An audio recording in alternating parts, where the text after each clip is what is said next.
Olá, muito bom dia, pessoal. Hoje é dia 20 de abril de 2025. E o ICL Notícias, primeira edição, está no ar. Um pouquinho diferente, estamos fazendo das nossas casas, mas o compromisso é o mesmo, de sempre, que é levar informação e análise na medida certa. No programa de hoje, a gente vai conversar com o Leandro Demore, com a Manu Borges. Quem vai estar com a gente também é o deputado Rogério Corrêa, a professora de Relações Internacionais, a Regiane Bressan, e também o professor James Green.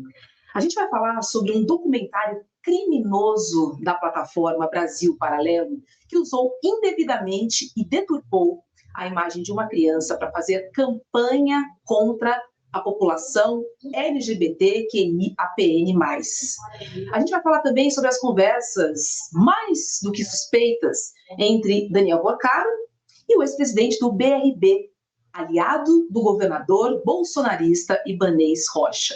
E tem mais. A gente vai conversar também sobre a ofensiva do presidente Lula para aliviar as dívidas das famílias e as últimas, né? Vamos trazer as últimas informações da guerra entre Estados Unidos e Irã. Inclusive, os dois países voltaram a trocar farpas públicas em meio ao cessar-fogo. Então, fica com a gente até às 10 da manhã, que tem muita informação e análise corajosa do nosso jornalismo para você. Para começar o programa, eu vou chamar o companheiro nosso de todo dia, aqui do IN1, Leandro Demore. Bom dia para você.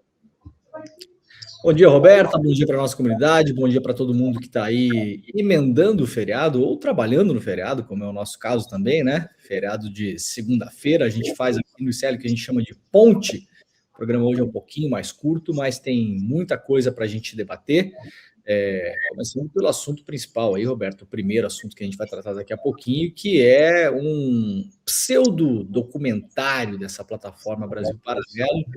Olha, Rô, eu acho que esses caras já tinham ido longe demais em algum momento, né? Tiveram aí vídeos bloqueados no YouTube, foram processados e perderam, aliás, num processo da Maria da Penha, por terem mentido sobre ela, inclusive, né? Terem entrevistado o seu algoz, o cara que quase matou a Maria da Penha, apresentaram um laudo falso, colocando aquele laudo fosse o laudo que inocentava o quase assassino da Maria da Penha, e agora a gente tem um caso ainda mais escabroso.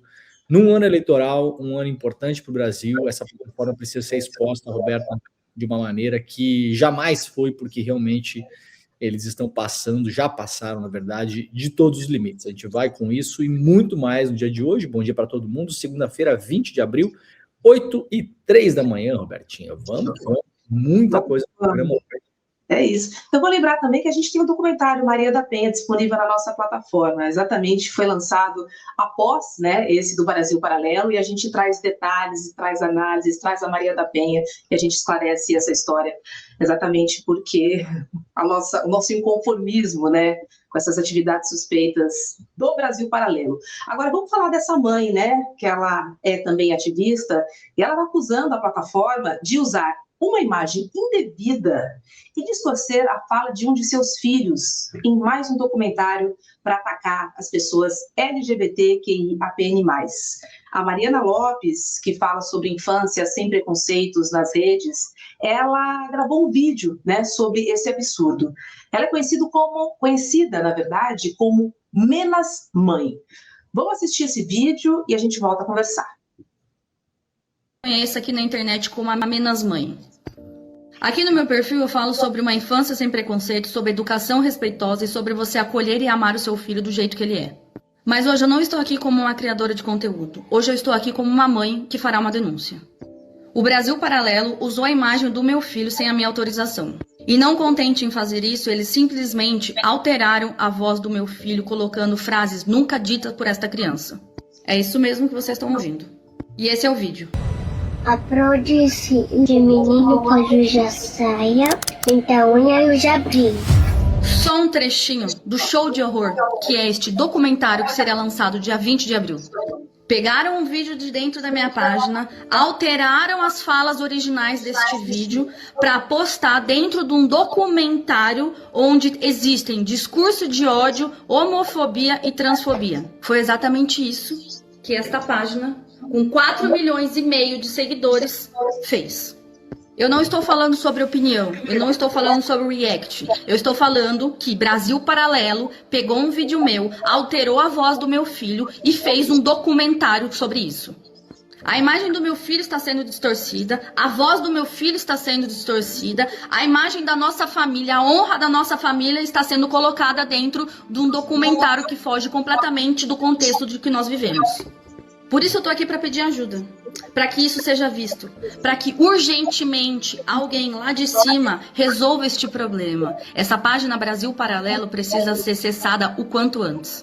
É um desserviço isso estar online. É um desserviço em pleno 2026 eles terem o direito de lançar um vídeo como esse. Além do fato de tudo isso que eu acabei de falar, simplesmente eles fizeram anúncio com a imagem do meu filho.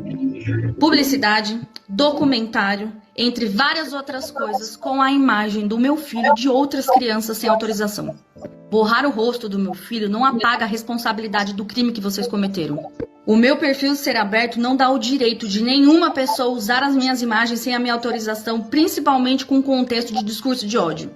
Então, a todos os responsáveis do Brasil Paralelo, eu espero que o Deus que vocês acreditem proteja muito bem vocês. Porque, infelizmente, vocês cruzaram o caminho da Menas Mãe.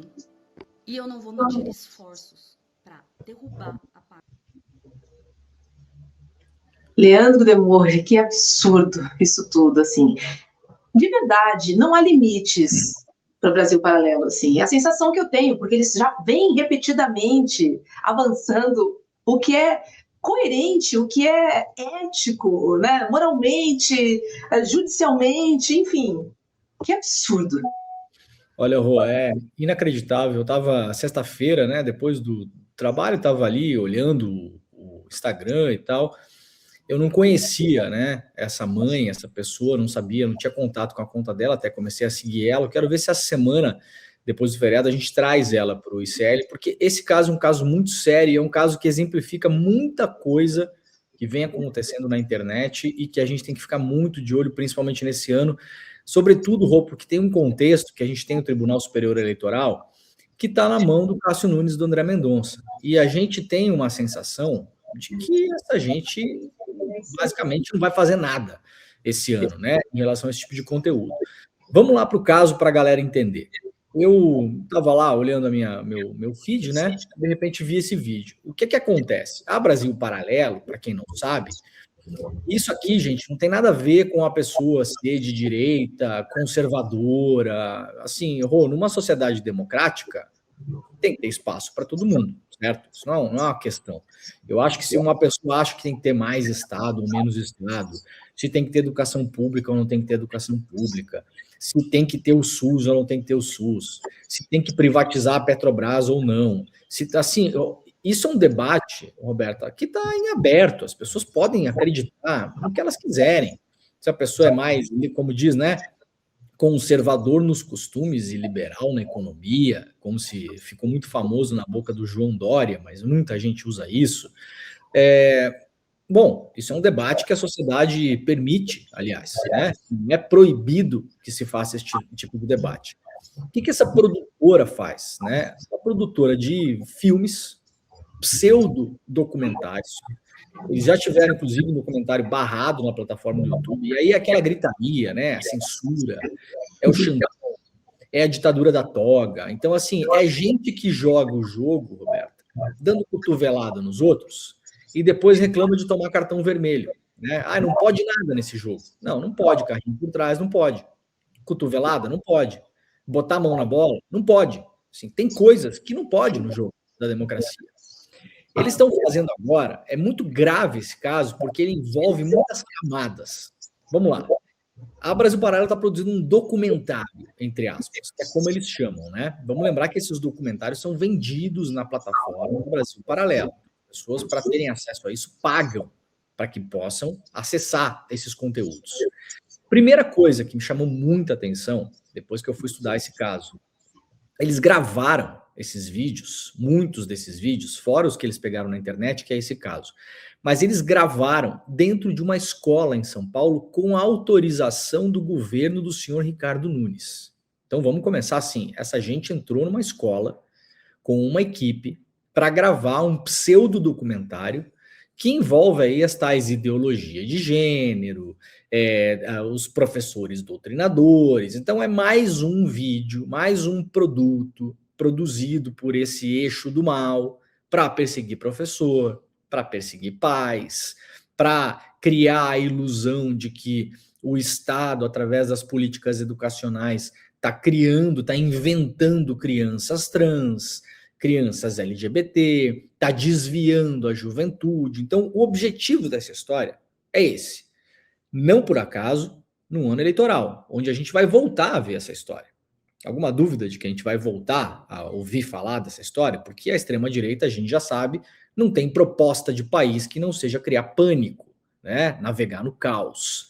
Só que, para além de tudo, da gravidade, e o senhor Ricardo Nunes vai ter que explicar isso. Como é que deu autorização, como é que a administração dele deu autorização para que se entrasse. Veja, por que não foram fazer, a Brasil Paralelo é uma produtora sediada em Porto Alegre, por que não foram fazer esse documentário lá no colégio particular da cidade, que custa R$5.000 a matrícula, a mensalidade, 6, 7, por que não foram fazer nas escolas onde estuda a elite que circula essa Brasil Paralelo? Porque essa Brasil Paralelo já foi aprovada e já foi apoiada em eventos por empresas como a filial da Globo no Rio Grande do Sul, a RBS, a Gerdau, a grande produtora de aços brasileira, né, da família Johann Peter, já foi parceira de mídia / patrocinadora daquele evento Fronteiras do Pensamento. Então não é uma produtora marginal que está correndo em paralelo ao que acontece no mainstream do dinheiro, do poder da sociedade brasileira. Essas pessoas, elas são apoiadas e estão aprovadas pela elite financeira e econômica do país. Elas não estão em fóruns marginais organizando seus eventos. Não, pelo contrário, são parceiros de mídia em eventos que muitas vezes envolvem a filial da Rede Globo no Rio Grande do Sul. Então, isso é a primeira coisa.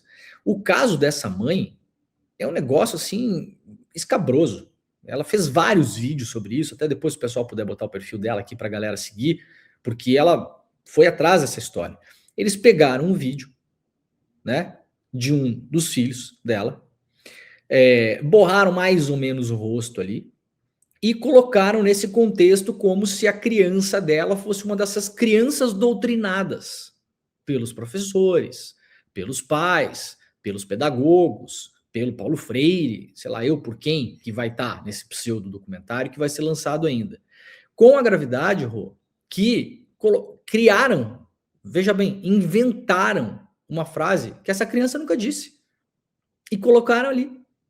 Essa frase que a gente ouviu no vídeo dela, como se fosse a prova de que já existe uma criança doutrinada nessa escola. O filho dessa mãe, com uma frase, repito, criada, inventada, tirada do nada, do zero. Obviamente isso causou uma indignação profunda nessa mãe. Ela fez um outro vídeo onde ela foi na delegacia fazer um boletim de ocorrência, Roberta. Você pode imaginar o que aconteceu no boletim de ocorrência, né? Ela conta nesse outro vídeo dela. Primeiro, que a delegacia não queria fazer o boletim de ocorrência. Falou, não, isso aqui não é com a gente, isso aqui se você quiser fazer um processo, é um processo na esfera civil, você tem que correr atrás disso, e ela insistiu para fazer o boletim de ocorrência. Ela leu o boletim de ocorrência, num dos vídeos que ela faz, aquela coisa assim, sabe, feita assim para despachar a pessoa. 4 frases, coloca aí, segundo ela, disse ela que uma coisa muito superficial, e falaram para ela, inclusive, que se ela quisesse fazer um outro boletim, ela teria que ir numa delegacia mais especializada nisso, que, segundo ela conta no Instagram dela, fica a 250 quilômetros da casa dela. Ela levou na delegacia e ela mostra um calhamaço de folhas impressas, onde tem lá a impressão do logotipo da Brasil Paralelo, dos materiais de divulgação do filme, a foto do filho dela. A delegacia não quis sequer olhar o material. Falou, não precisa olhar, não interessa, a gente vai fazer um boletim de qualquer jeito aqui. Obviamente, essa mãe volta para casa muito indignada, e tem um adendo muito importante nessa história. Então, nós temos uma produtora que já teve vídeo banido no YouTube, né?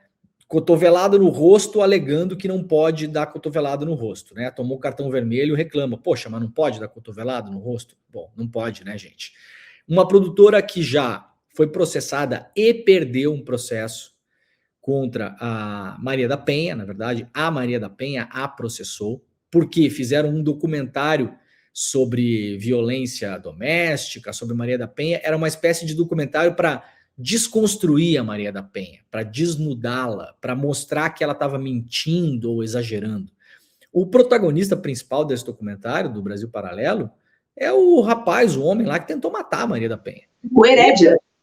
Isso, exatamente. Ele é pintado como uma vítima do sistema, um injustiçado, um cara que, na verdade, nem teria feito aquilo que dizem que ele fez. E essa produtora, nesse pseudo-documentário, apresenta um documento, um laudo, como se fosse o laudo oficial, o laudo médico oficial que estaria apensado no processo. Só que não era, Roberta, não era. Aquilo era um documento que foi comprado, contratado pela defesa desse algoz e apresenta aquilo para criar uma tese de que a Maria da Penha mentiu, exagerou, não aconteceu nada daquilo, ninguém tentou assassiná-la. Esse processo terminou e a Brasil Paralelo foi punida por isso.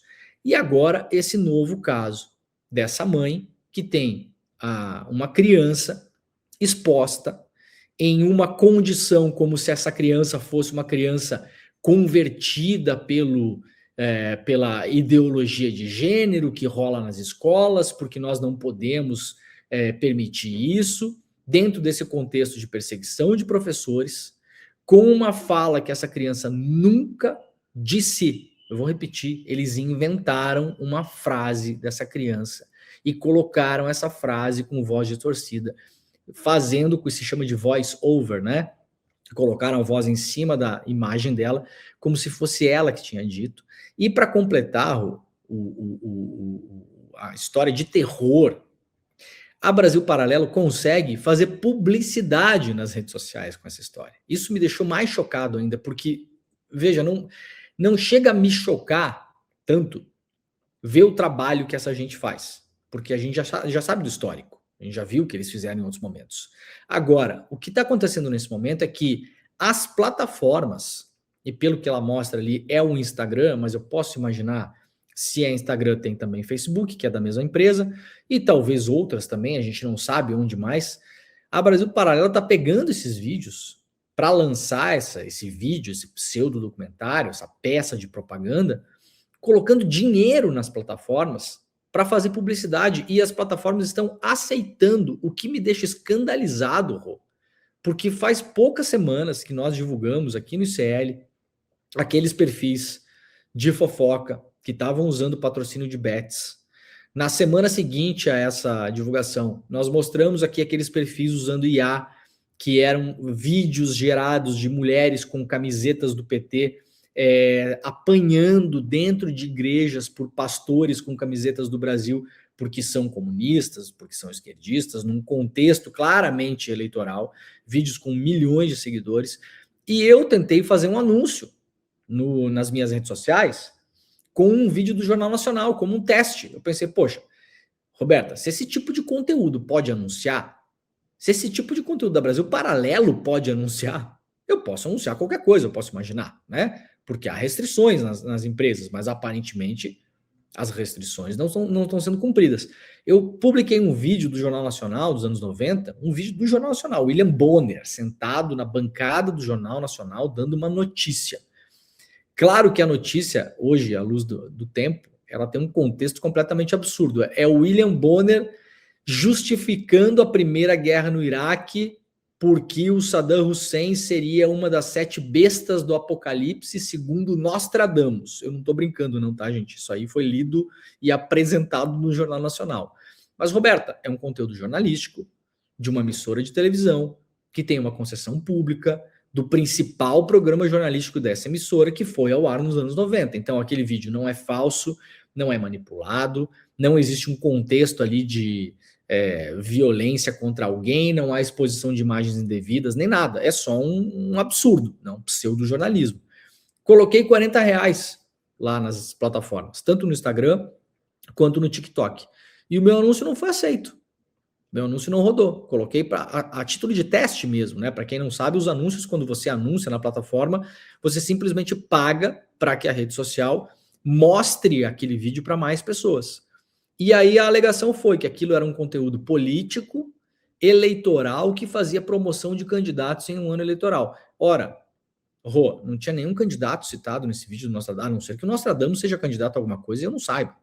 Não tinha candidato, não tinha contexto político, eu não fiz nenhum tipo de comentário, eu só coloquei uma frase como dizendo, olha o tipo de jornalismo que a gente engolia nos anos 90. E pronto, não foi aceito. Agora, esses vídeos da Brasil Paralelo, com uma criança, isso aí já entra no ECA Digital e nessa nova lei FELCA. Uma criança exposta, sem autorização dos pais. Uma frase criada do nada, criada, inventada, ou seja, para além de tudo, é uma situação claramente falsa. Para promover um documentário em ano eleitoral, as plataformas aceitam, com um detalhe, Rô, para encerrar esse caso, para a gente conversar. A Brasil Paralelo já há anos, eu não sei se agora, 2026, ainda é, mas durante muitos anos foi a maior financiadora de anúncios das redes sociais do Brasil. Esse é um dado que é checável, porque as plataformas precisam abrir, principalmente o Facebook. Você consegue lá entrar lá e ver quem é que está anunciando, os tipos de anúncio e o quanto dinheiro colocou. A Brasil Paralelo, durante muitos anos, foi a plataforma que mais injetou dinheiro nas redes sociais para fazer promoção dos próprios conteúdos. Conteúdos esses já, como eu já falei, alguns bloqueados pelo próprio YouTube, que, olha, é quase um milagre que isso tenha acontecido. Esse documentário da Maria da Penha, que conta uma mentira, mostrando um laudo privado, como se fosse o laudo oficial que inocentaria o algoz da Maria da Penha. E agora esse caso dessa mãe de uma criança, um vídeo capturado lá do perfil dela, com uma frase que ela não disse, essa criança não falou essa frase, uma frase inventada, criada, manipulada, possivelmente uma frase, não sei se é de um outro contexto, de um outro vídeo, se é uma frase criada por IA, a gente não sabe. E esse negócio vai ser lançado no Brasil esse ano em um contexto eleitoral onde, obviamente, Rô, a gente tem muita gente que acredita nessa história. Esses dias eu vi uma matéria, eu não lembro se foi na BBC Brasil ou na Deutsche Welle, num desses canais estrangeiros que operam no Brasil, mostrando famílias brasileiras estão se mudando para o Paraguai, porque o Paraguai, aparentemente, agora as pessoas acham que virou a nova Suíça, né? Gente, eu morei na fronteira com o Paraguai, vocês estão se enganando assim num grau. Vai para o Paraguai. Um abraço carinhoso aos nossos amigos paraguaios, mas o Paraguai é um país cheio de problemas. Cheio. Não é porque você paga um pouquinho menos de imposto, gente, que você vai estar bem. O Paraguai tem educação pior do que o Brasil, saúde pior do que o Brasil, estrada pior do que o Brasil. É um país com muito problema. Vive bem no Paraguai quem tem muito dinheiro, como vive bem no Brasil como quem tem muito dinheiro. E um dos casais, Rô, que estava se mudando para lá, é porque queria criar as crianças num contexto educacional de não mandar para as escolas. E no Brasil isso não é permitido. Esse documentário do Brasil Paralelo, ele vai justamente nessa direção. Eles querem criar um clima em que as escolas não são lugares seguros, onde os professores dessas escolas vão doutrinar as crianças, vamos colocar no português, claro, aqui, vão fazer o seu filho virar gay. Esse é o objetivo desse documentário, né? Ele é todo bem produzido, com luz, com som, não sei o quê, mas o discurso final é o seguinte, não manda o seu filho para a escola porque o professor vai fazer ele virar gay. Esse é o contexto dessa história. E aí, obviamente, essas pessoas vão consumir isso em um ano onde o Tribunal Superior Eleitoral, na mão do senhor Cássio Nunes e do senhor André Mendonça, muito possivelmente não vai ter o ministro Alexandre de Moraes nas eleições de 2022. Eu espero que, ganhando corpo, ganhando tração, essa denúncia dessa mãe, esse documentário seja proibido de ser veiculado nas plataformas. E mais, a Brasil Paralelo, por sua reincidência, deveria ter as suas contas bloqueadas em todas as plataformas. Não é só esse vídeo que não pode passar. essas contas deveriam ser banidas, porque reiteradamente estão publicando conteúdos com proibição, com veto e com mentiras. A gente vai tentar agora, nessa semana, se possível, né? Ou se não na próxima semana, trazer essa mãe para o ICL para que ela conte a sua história, para que a gente possa entrevistá-la, conversar com ela, para a gente levar essa denúncia adiante. Roberta, isso não pode ficar do jeito que está. Nossa, Demore, realmente isso é muito grave o que a gente está trazendo aqui. E assim, para mim é muito a certeza da impunidade, né? Porque como é que você pega um vídeo que está disponível na internet, uma pessoa que tem um alcance quanto a Mariana, né, Lopes tem, e muda totalmente o sentido daquele vídeo, assim, e mais, em cima de uma criança, Demore, sabe? E aí eu fico me perguntando, poderia ter usado um ator mirim, talvez, para fazer, né, esse trecho do documentário? Por que vão usar a Mariana? Porque ela é uma ativista? Assim, e aí vão querer fazer o salto em cima dos seguidores que ela já tem? Porque isso é uma estratégia, né, que já tem sido utilizada há muito tempo, inclusive. E essa estratégia é velha, a gente conhece. Exatamente, e tem questões aqui, como o pessoal está falando aqui, né, que eu até salientei no começo, aqui eu perdi o comentário aqui, mas é na escola pública, né, Rô? Esse documentário não foi rodado numa escola privada. De novo, por que não foi rodado numa escola privada? Porque isso é um combo, é uma junção de várias coisas para destruir coisas importantes para, vamos colocar claramente aqui, para uma eleição da extrema-direita, gente. Para uma eleição da extrema-direita. Então, o contexto de problema que está sendo colocado é o quê? É numa escola pública, é contra o professor concursado, as pessoas que trabalham nesse lugar, os pais que optam por deixar que os seus filhos sejam livres. Isso é um ponto importante. Eu, quando vi, fiquei muito chocado com esse vídeo, porque eu tenho uma foto aqui em casa. Obviamente eu não vou expor, né? Eu não exponho fotos do nosso filho na internet. Por isso também, aliás, um alerta aos pais, né, Rô? Eu já falei várias vezes em redes sociais sobre isso. Eu sei que é tentador, gente. Muitas vezes a gente vive longe das pessoas. E muitas vezes até por ego, vaidade e tal, a gente publica fotos dos nossos filhos. Não publiquem conteúdos dos seus filhos na internet. Isso é um aviso que se faz há muito tempo. Porque pode acontecer coisas como essa.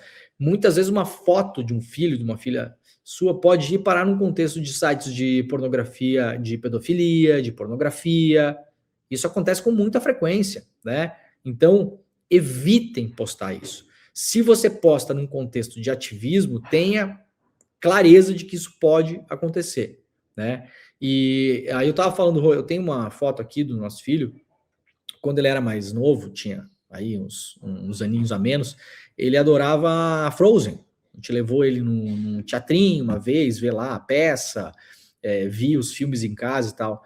E ele tem uma fantasia de Frozen. E tem uma foto dele que é muito engraçada, que tá vestido de Frozen, né?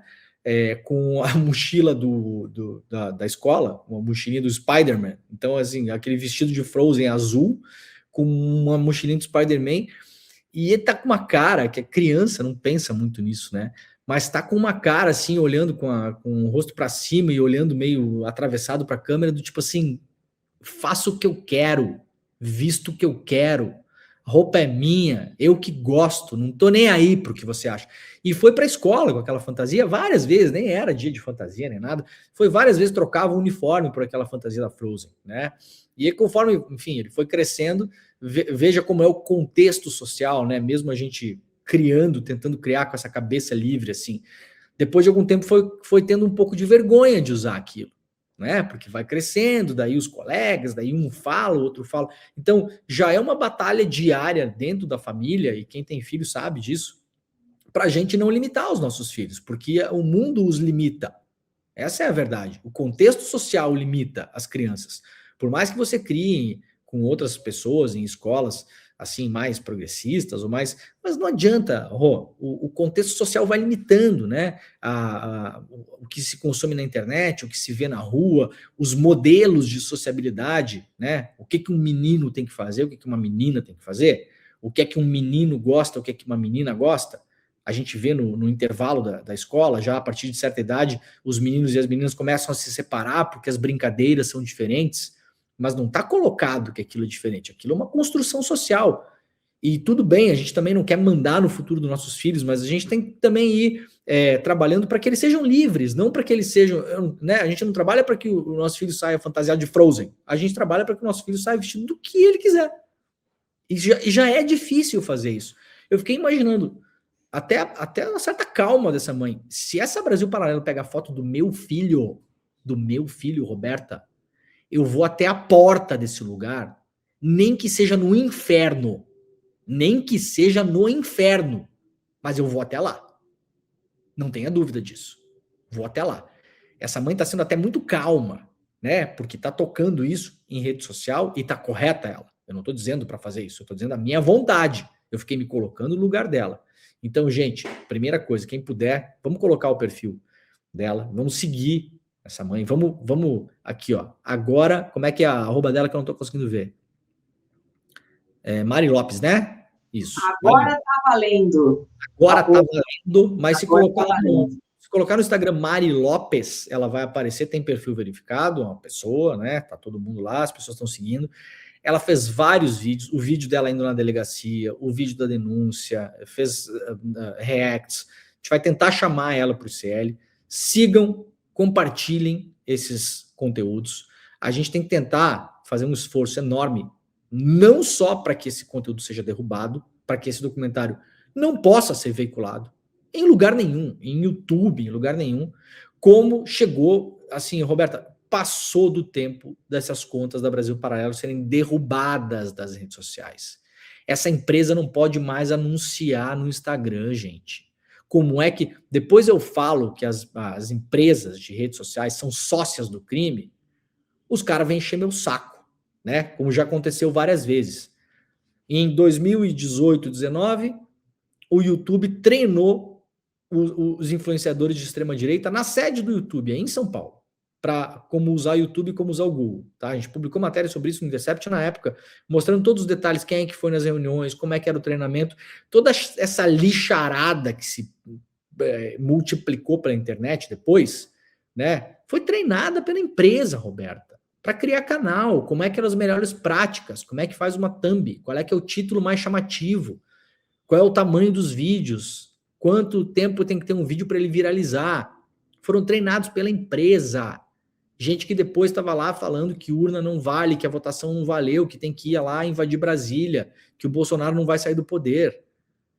Agora a gente tem, num contexto Brasil Paralelo, que não é a primeira e nem a única, colocando dinheiro em rede social para fazer marketing disso. As redes sociais são sócias do crime nesses casos. É evidente, porque a rede social ela ganha dinheiro com essa gente. Essa gente precisa ser banida.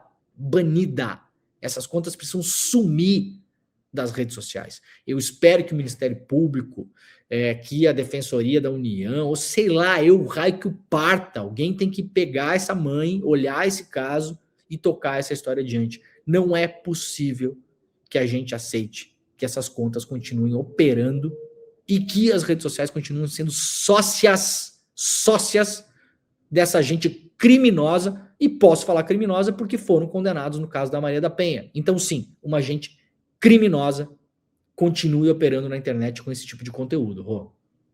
Demora, e a gente tem que saber de onde vem esse dinheiro, né? Porque são documentários que têm um custo de produção muito alto, né? Então, sempre fico me perguntando também, qual é a fonte, né? Porque além do investimento em mídia, tem o investimento no conteúdo.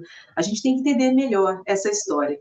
Demore, daqui a pouco a Manu vai estar aqui com a gente para a gente tratar de um assunto bem importante, que é sobre o endividamento dos brasileiros.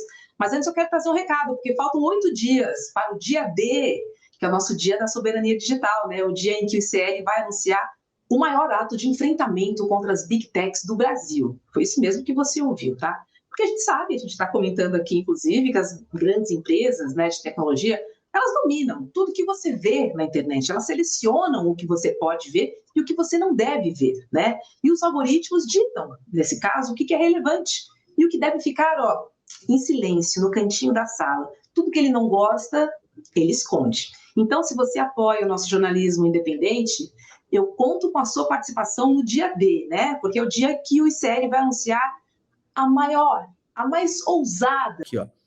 Dr. Wesley Silva.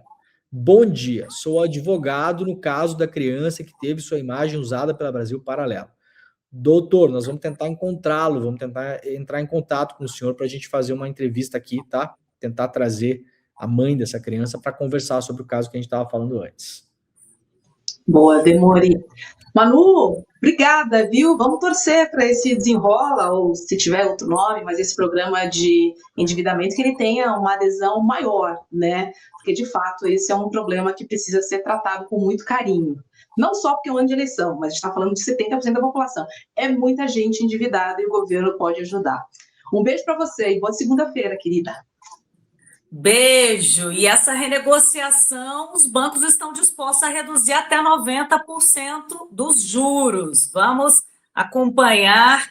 E é isso, tomara que muitos brasileiros possam aí equilibrar suas contas e sabendo também que é importante a educação financeira, né, Rô? Beijo e ótima semana. Beijo, Manu. Beijo, Manu. Nossa, a Manu falou em educação financeira e é sobre isso, né? A gente precisa também espalhar, né, a informação de que a educação financeira não é para quem sobra um dinheirinho no final do mês, é para qualquer pessoa que tem fonte de renda para ajudar a organizar suas contas. Isso também é muito importante, Demore, eu falo sempre sobre isso. Parece distante, né? Mas não é para quem sobra, é para quem tem, é para quem usa, e todo mundo usa o dinheiro, de certa forma. Vamos falar sobre o fim da escala 6x1, com o deputado pelo PT de Minas, Rogério Correia. Deputado, já me ouve? Bom dia, seja muito bem-vindo. Bom dia, Roberta. Bom dia, Demore. Prazer vir com vocês.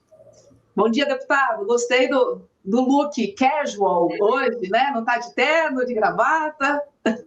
Estou vindo lá do Jequitinhonha, do Baixo Jequitinhonha, Almenara, cidade queridíssima, viu? Governada pelo PT. Estamos fazendo um bom trabalho lá, é bonito. Lá é bom de visitar e é bom de ficar. Lá é bom de fazer campanha. Só dá 13, é uma beleza. Vamos lá, deputado, porque os defensores do fim da escala 6x1, né, uma das prioridades do governo antes das eleições, eles ainda vão enfrentar muitas batalhas no Congresso, tipo o senhor, né? Um exemplo disso foi a postagem do deputado, seu conterrâneo aí, Nicolas Ferreira, nas redes sociais. Ele promete enviar uma emenda que obriga o governo a compensar para os empregadores o custo do fim da redução da jornada de trabalho. A matéria deve ser analisada pelo relator da proposta na Comissão de Constituição e Justiça e Cidadania, o deputado Paulo Azi. Eu tenho um trecho aqui do post que já está na tela, mas eu vou ler só o comecinho dele, porque a gente não precisa ler o post todo, né, deputado? Vamos lá. Olha o que diz o Nicolas. A mudança da escala precisa beneficiar o trabalhador, para ele ter tempo de cuidar da família, da sua fé e relaxar. Só que simplesmente empurrar a conta para as empresas, o resultado pode ser desemprego, informalidade e crise. E desemprego e recessão não vai deixar ninguém relaxado nem cuidando dos seus. E esse é o ponto. A esquerda quer vender a proposta como defesa do trabalhador, mas fazendo caridade com o chapéu dos outros. Deputado, qual é a chance de ideias como esta, que a gente acabou de ler, delas emplacarem, delas colarem de fato, hein? Olha, tem risco sim, porque o Congresso Nacional ele é composto por 70% de grandes empresários ou latifundiários.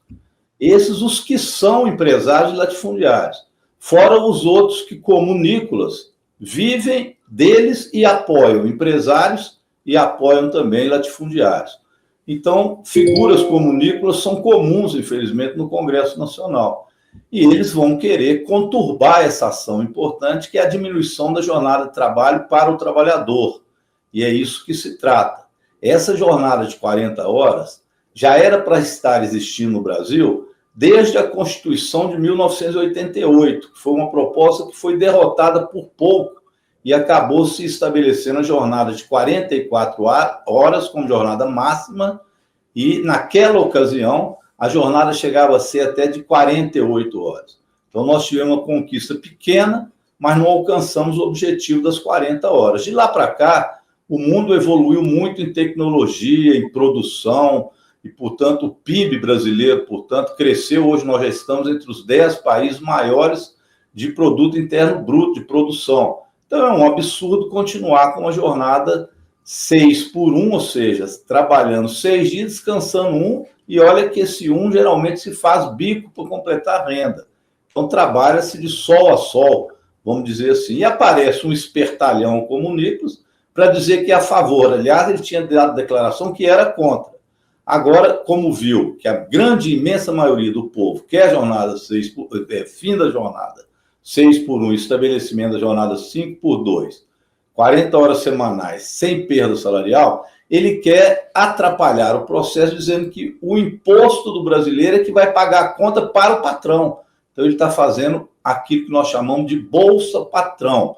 E, com isso, atrapalhar o trâmite, fazer uma proposta de emenda constitucional inviável e fazer o que os patrões querem, permanecer a jornada 6x1. É isso que quer o Nicolas. É arriscado, sim.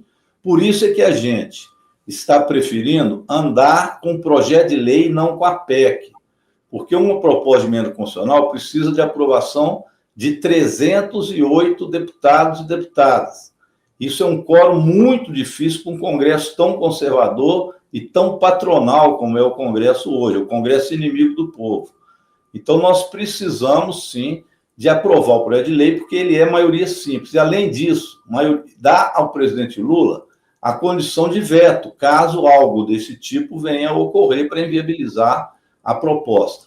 Então, nós estamos ansiosos para que haja uma grande mobilização social, vamos trabalhar para isso, para que o presidente Hugo Mota coloque em votação, no prazo de até 45 dias, o projeto de lei. E vamos estar atentos também ao andamento da PEC, para que ela não desande em propostas como essa do espertalhão para o mal, Nicolas Ferreira. Agora, deputado, bom dia, obrigado por nos ceder o seu tempo nessa ponte de feriado aí. Aliás, o senhor, pela quantidade de vezes que vem para o ICL, não parece que trabalha no 3x4 de Brasília, né? O Rogério Corrêa trabalha mais do que... está todo dia trabalhando. Ô, deputado, uma pergunta quase mais filosófica, assim. A gente tem visto muito nas redes sociais uma resistência do debate da 6x1 entre trabalhadores, que é uma coisa muito curiosa, né? Até ouvi uma frase ontem, achei uma frase genial, não sei se a pessoa criou, ou se isso está rodando pela internet, que fala mais ou menos assim, o sistema neoliberal capitalista ele é tão bom de convencimento que a gente está tendo que brigar com gente que trabalha na escala 6x1 para convencê-los de que é bom trabalhar um dia menos. Tá nessa maluquice, assim. Você tá, às vezes, discutindo com uma pessoa, você tem que quase falar, camarada, você tá entendendo que você vai ter um dia a mais de folga? Parece que tem uma parte da classe trabalhadora que não pegou o pé da discussão ainda. Primeiro, por que o senhor acha que isso acontece? Se o senhor tem visto, né, e o senhor é um político que está sempre na rua, se já teve alguma conversa com pessoas, assim, tete a tete, para tentar entender isso? Então, assim, por que as pessoas estão sendo aterrorizadas, por exemplo, que o salário vai diminuir? É isso, né? Eu acho que é isso, mas queria que o senhor explicasse. E como explicar para as pessoas que isso não vai fazer com que elas tenham problemas maiores, né? Que isso é um benefício para elas. São dois medos que pessoas como esse Nicolas Ferreira e outros, e os patrões colocam nos trabalhadores. Que ele perderá salário. E, portanto, é claro, ninguém quer perder dinheiro e salário numa época dessa. Que só ele trabalhando muito, ele vai ganhar mais. A gente tem explicado que o projeto de lei deixa claro que é sem diminuição de salário. Portanto, ele não poderá ter o salário cortado. Mas as pessoas têm medo disso.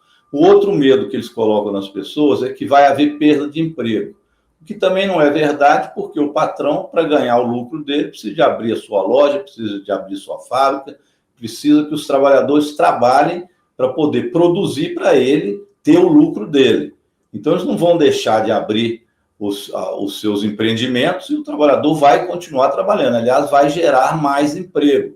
Ele vai precisar de mais trabalhadores se ele quiser continuar, por exemplo, abrindo suas lojas no fim de semana, os shoppings, etc. Então, não há esse risco.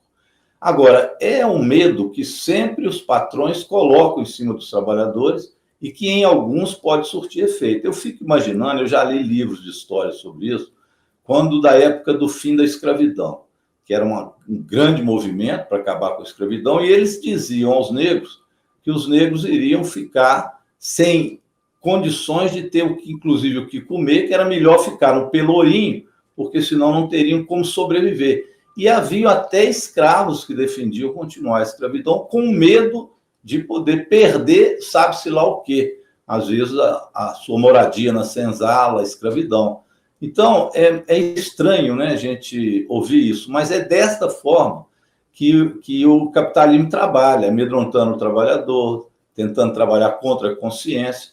Agora, o melhor para que ele tenha segurança é isso que eu disse, é um movimento social amplo, que ele sinta que o movimento é maciço, não é apenas ele contra o patrão, mas um governo que está a favor disso e mais uma grande mobilização social.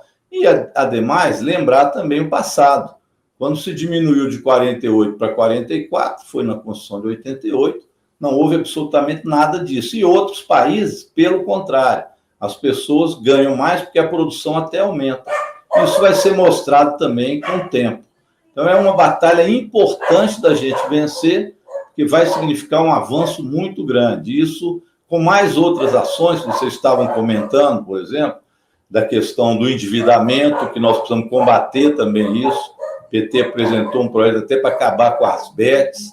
Apresentamos esse projeto no sentido também de quando vier o Desenrola 2.0, as pessoas não voltarem a ficar endividadas por causa da jogatina que está muito grande. Então, eu acho que esse ano de eleições vai ser importante para separar aí o joio do trigo, mostrar de fato quem são aqueles que são a favor dos trabalhadores e os que não são. Esse vai ser um momento importante. Nós temos que tirar as fumaças que estão colocadas na frente do povo para não enxergar o que eles querem, o que é que está em jogo no Brasil.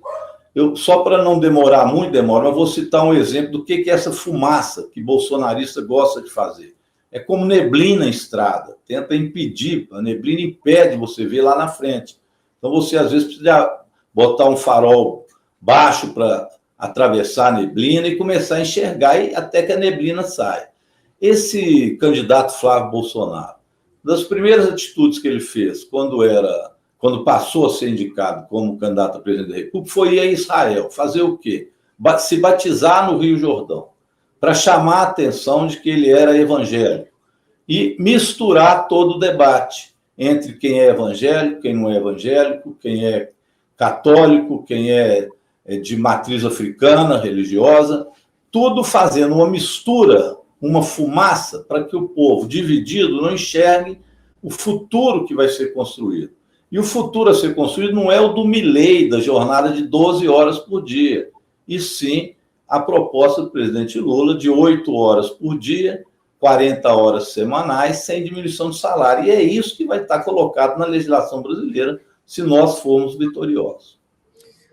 Deputado, eu só queria ler um comentário antes aqui, depois fazer uma provocação com a enquete que a gente colocou no ar. A Silvana Ludzi, que é da nossa comunidade aqui, falou o seguinte: não precisa ir tão longe.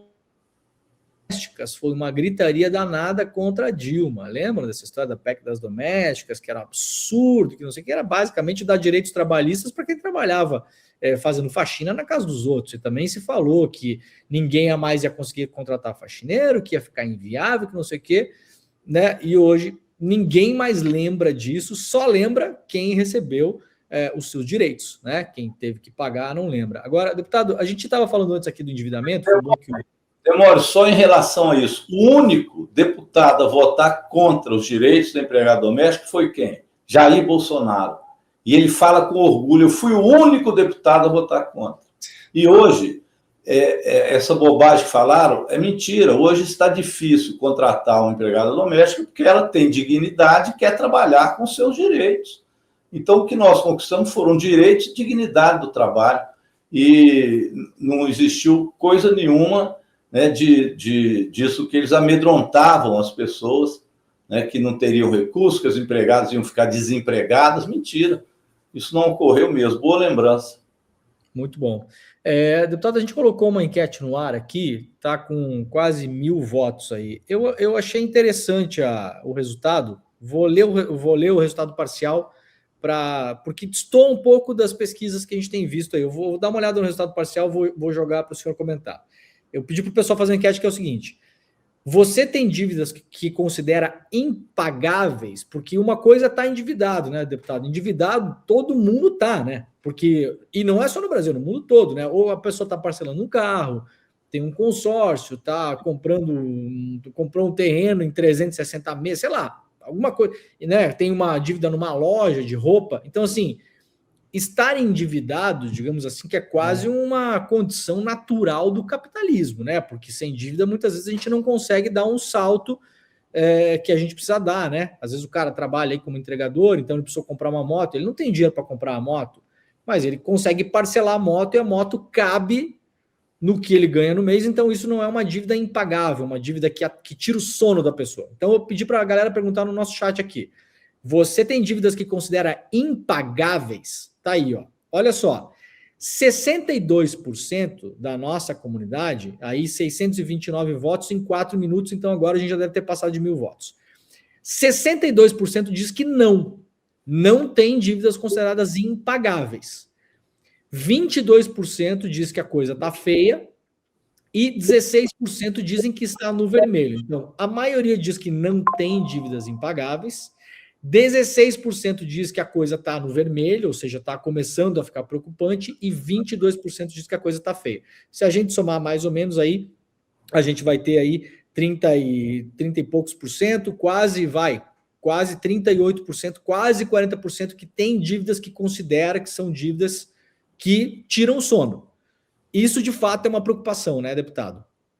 É uma preocupação e é exatamente este público que a gente pretende pegar com o projeto que o presidente Lula deve enviar essa semana que vem agora, essa semana ou a outra, provavelmente na outra semana. Nós discutimos isso na bancada do Partido dos Trabalhadores, inclusive com o ministro Urigan, que substituiu o Haddad. O que eles estavam pensando em termos disso? Então, tem algumas dicas. Primeiro, acho que a Roberta colocou, são juros mais baixos, né? Não sei se foi a Roberta que comentou, que os juros serão mais baixos, podendo chegar até um abatimento de juros na faixa até de 90%. Sim, foi a Manu. Uhum. Segundo, é a questão relativa ao montante também da dívida. Então, um abatimento também na dívida que pode chegar até 80% do abatimento. E aí seria um financiamento do próprio governo para isso com os bancos. Terceiro seria a questão relativa ao Fundo de Garantia, o FGTS, que as pessoas poderiam utilizar para abater da dívida. Então, com isso, nós teríamos, sim, um desenrola em alto potencial, para que melhorasse mesmo a vida das pessoas. Estamos pensando em incluir também o FIES, viu? Muita é dívida estudantil, que ficou impagável também. Então, nós precisamos colocar o FIES nessa balança. Então, eu acho que vai ser um bom procedimento dessa questão, desse desenrola que o presidente Lula deve anunciar. E esperamos que haja uma adoção maior disso. E na proposta também, isso é importante, não significa que a pessoa não possa depois fazer algum outro tipo de empréstimo para ter uma outra dívida, como você disse, que seja pagável. Mas, neste caso, por exemplo, quem aderir a esse novo programa, que ainda não tem o nome dele, Desenrola 2.0, quem aderir a esse programa não poderá, por exemplo, fazer mais jogos em bets. Isso já estaria colocado através de uma regulamentação e de uma fiscalização via CPF, para a pessoa poder, então, não fazer novas jogatinas. Isso seria, e aí ele pode fazer um outro empréstimo para que ele possa adquirir também bens, para que também você não liquide a possibilidade da pessoa adquirir bens de consumo que são importantes, né? Mas com segurança de que ele não vai se endividar novamente. Então, é um programa que vem com surpresas interessantes. Eu acho que mas é importante o presidente Lula colocar. Isso que o presidente Lula tem uma vantagem. Tem um problema, ele encara, vamos resolver.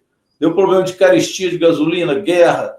encara que existe o problema e vê as formas de buscar resolver. A mesma coisa esse endividamento. Então, um bom governante ele tem que ver aquilo que está afligindo as pessoas e buscar uma solução, e não correr delas, né? Então, acho que é isso que o presidente Lula faz, diferente daquele outro que corria de qualquer problema e andar de jet ski, andar de moto, e deixa o pau quebrar e azar de todo mundo. Deixa o povo ir para a rua morrer de Covid. Não, o presidente Lula busca soluções para os problemas. Eu acho que essa diferença entre um governante e outro é também fundamental. Rô, só para encerrar, a gente está com o tempo corrido aqui, eu sei, mas eu quero só uma coisa muito rápida, deputado Rogério, porque a gente está com o tempo estourado. Primeiro, um comentário aqui, o Alisson Soares, aqui comentando na nossa audiência.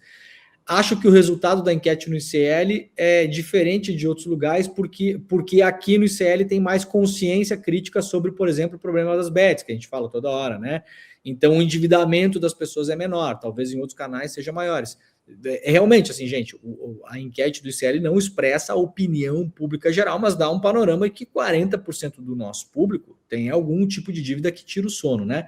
Só muito rapidamente, Rogério, para a gente encerrar. Questão dos juros do Banco Central. Isso não está da alçada do governo, não se pode fazer nada, o Banco Central tem a sua independência. Mas, assim, na semana passada a gente viu, o presidente Lula até falou do Banco Central, que deveria rever os juros, o Lindbergh Faria também falou.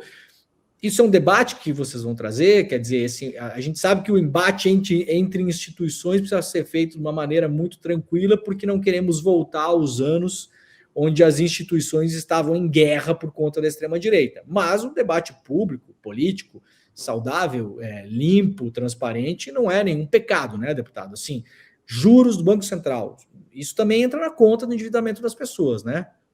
Entra e precisa ser debatido, sim. Inclusive, com as medidas do desenrola, a diminuição da taxa de juros seria um ponto fundamental para que, não apenas imediato, mas a médio prazo também, você tivesse o controle do problema, né, do endividamento. Não adianta você resolver de imediato e não resolver a médio e longo prazo. Eu tenho um requerimento já aprovado, inclusive, convidando o presidente Galípolo para ir até a Comissão de Finanças e Tributação fazer esse debate. A gente quer fazer um debate de alto nível com ele, demonstrando esta necessidade do ponto de vista da Câmara dos Deputados, pelo menos da Comissão de Finanças e Tributação. Eu fui o presidente no ano passado, né? E esse ano já combinei com o presidente Merlong da gente dar uma prioridade nesse debate sobre a questão da taxa de juros. Eu não vejo porquê de, nesse momento, ela estar tão alta. Havia um risco, vamos dizer, uma preocupação do Banco Central, ainda que, por vezes, me parece muito conservador, dessa visão sobre baixar a taxa de juros, que era sobre a expectativa da duração da guerra Estados Unidos com o Irã, o que me parece que não será aquela catástrofe que todos pensaram, até porque o Trump está passando bem mais aperto do que ele imaginava, vai ter eleições no fim do ano nos Estados Unidos, ele está apertado, porque a guerra está trazendo prejuízos eleitorais a ele, além de prejuízo econômico ao próprio povo americano. Então, não creio que essa delonga vai durar tanto. Então, acho que nós temos condições hoje no Brasil de ter uma taxa de juros bem mais baixa. Eu vou priorizar essa ida do Galípolo até a Comissão de Finanças e Tributação para fazer um debate de alto nível e ver se a gente vai convencendo o Brasil e o próprio Banco Central da necessidade de diminuir essa taxa de juros de forma mais rápida e eficiente. Deputado, é a última mesmo. Eu sou muito curiosa para entender sobre o fim da escala 6x1 ainda. O senhor acredita que, se essa pauta tivesse sido discutida sem ser um ano eleitoral, ela teria mais facilidade de ser aprovada? Não, ela seria enrolada e não aprovada de jeito nenhum. Acho que a viabilidade dela é ser ano eleitoral. Acho que o presidente Lula mandou na hora certa, porque eu quero ver qual deputado que vai ter a coragem de fazer essa bagunça que o Nicolas está propondo, de atrapalhar a PEC 6x1, Nicolas Ferreira, né? Aqui em Minas Gerais é mais conhecido como Nicolas Chupetinha. Então, nós queremos ver quais deputados vão acompanhar o Nicolas nessa barbaridade que ele está fazendo de Bolsa Patrão, ou votar contra absolutamente tudo da jornada 6x1. E acho que, com o movimento nas ruas, vocês viram a mobilização que teve em São Paulo e no Rio de Janeiro, nós vamos repetir essa mobilização no Brasil inteiro por muito tempo. Isso vai virar uma reivindicação nacional forte. e com isso a ideia nossa é fazer a aprovação do projeto de lei. O medo nosso da PEC é o que eu disse, precisa de 308 votos, e aí vai virar uma pressão muito grande para diminuir, inclusive, o tempo de implementação da PEC, porque além da jornada 6 por 1, do fim da jornada 6 por 1, porque além da ameaça que eles estão fazendo, de o governo ter que criar a Bolsa Patrão, o governo não, o povo ter que pagar para os patrões para diminuir a jornada, o que é um absurdo, evidentemente isso inviabiliza a proposta. Há também o risco deles quererem escalonar o fim da jornada 6 por 1 em longos anos. Diminui 1 hora no ano, 2 horas no outro, meia hora no outro, e aí vai escalonando. Isso também, o impacto é muito pequeno imediatamente. Isso tem que ser feito de forma, de uma vez só, vamos dizer assim. Tem que terminar com a escala 6 por 1 de uma vez só. Isso que é o que nós pretendemos. E com a pressão do povo, a gente consegue que essa proposta seja aprovada globalmente numa legislação ordinária, com maioria simples de voto, é muito mais fácil. Se tiver 400 deputados lá, nós precisamos ter 201 votos. Agora, a PEC tem que ter, de toda forma, 308. Muitos assumem a estratégia de não ir, para o nome dele não ficar que foi contra. Mas ele não ir é a mesma coisa de ser contra. Então, 308 votos não é fácil, né? Você vê que agora, com todo o apoio que nós estávamos para eleger o Odair Cunha para o Tribunal de Contas da União, ele teve 301 votos. Nós ainda não conseguimos os 3/5, né? Não era necessário nesse caso, mas só para dar um exemplo de que não é fácil uma proposta progressista num Congresso inimigo do povo, onde 70% são empresários ou latifundiários, diminuir uma jornada de trabalho. Só a luta popular e no ano da eleição é que a gente consegue te respondendo claramente. Muito bem. Perfeito. Deputado Rogério Correia, muito obrigada, viu, por estar conosco nesta manhã de segunda-feira, ponte de feriado, mas estamos aqui trabalhando, levando informação, e o senhor também aí, né, pegando no batente nessa segunda-feira. Obrigada, viu, e uma boa semana, e vamos trabalhar aí pelo fim da escala 6 por 1. Obrigado, Demora, eu que agradeço, viu? Parabéns aí, o ICL, sempre na luta. Obrigado, querido. O Rogério trabalha a escala 7 por 0. Gente, só para eu ler rapidinho, antes de virar o assunto aqui, a Isabel Mazurkiewicz, lá na nossa comunidade, comentou o seguinte: estou endividada, mas não jogo.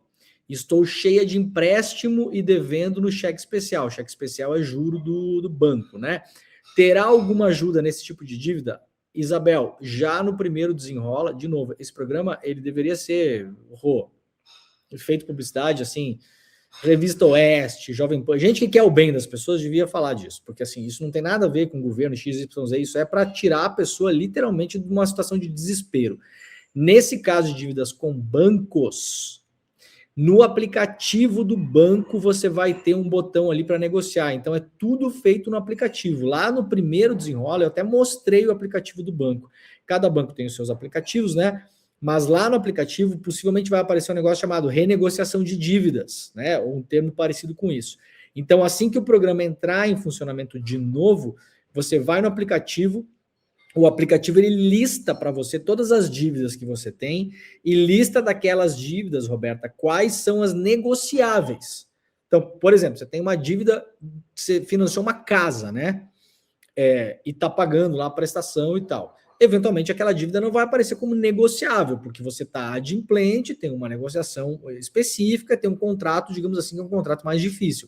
Mas as demais dívidas bancárias que você tiver, contraiu um empréstimo consignado, tá devendo no cheque especial, no juro do banco, tá com a fatura do cartão de crédito atrasada, tudo isso vai aparecer. Aí você clica uma por uma e vai vendo quais são as negociações que o banco te oferece. Geralmente são negociações de boas para muito boas, a depender da qualidade da dívida e do pagamento. Então, fiquem de olho em relação a isso. Boa, Demore. Vamos chamar nossa próxima convidada, a Regiane Bressan, que é doutora em Integração Regional da América Latina pela USP e também professora da Unifesp. Regiane, bom dia, seja muito bem-vinda. Bom dia a vocês que nos acompanham e nos escutam nessa manhã de segunda-feira, entre feriados.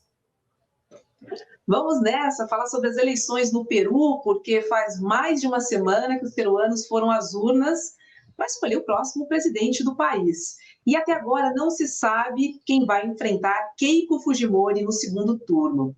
A filha do ex-ditador, do Alberto Fujimori, ela lidera a contagem preliminar com 17,06% dos votos.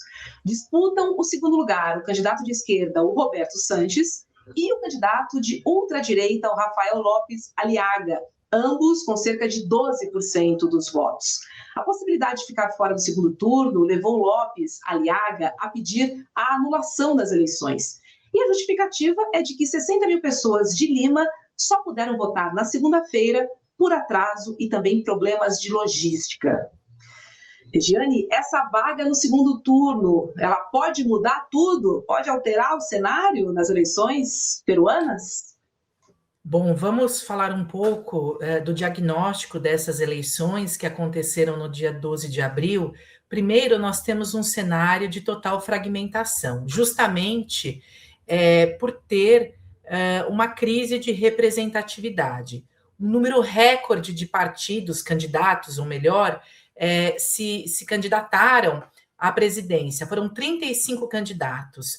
Então, isso reflete o esgotamento político desse sistema. Aliás, precisamos lembrar que o Peru assistiu 9 presidentes nessa última década, ou seja, quase um presidente por ano. Isso é porque o próprio parlamento ele tem um dispositivo muito fácil para destituir o presidente e chamar o vice ou convocar novas eleições. Isso é um grande problema para a estabilidade política do país. Como você disse, no dia 7 de junho, o Peru deve enfrentar o segundo turno. No entanto, nós não sabemos quem vai enfrentar a Keiko Fujimori. Keiko Fujimori, ela obteve apenas 17% dos votos, ou seja, isso significa que 83% dos peruanos não votaram nela.